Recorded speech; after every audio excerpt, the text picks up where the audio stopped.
Hi, good afternoon to all. நான் உங்கள் குமரேசன் பேசுகிறேன். நான் ரொம்ப நல்லா இருக்கேன்.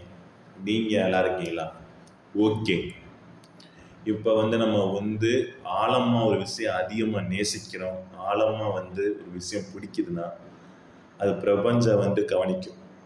பிரபஞ்சம் அதுக்கு ஏற்ற மாதிரியே ஆளை என்றும் என்றும் எப்போதும் அனுப்பும்.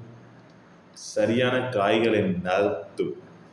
அது நீங்கள் எதை ஆழமாக விரும்புகிறீங்களோ அதுக்கு ஏற்ற மாதிரி காலமும் இருக்கும், இயற்கையும் இருக்கும். அதுக்கான மனிதர்களையும் உங்களுக்கு கொடுக்கும் இறுதி வரைக்கும்.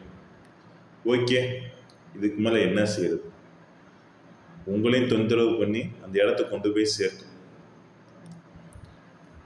வாழ்க வளமுடன், வாழ்க வையகம். நன்றி, வணக்கம்.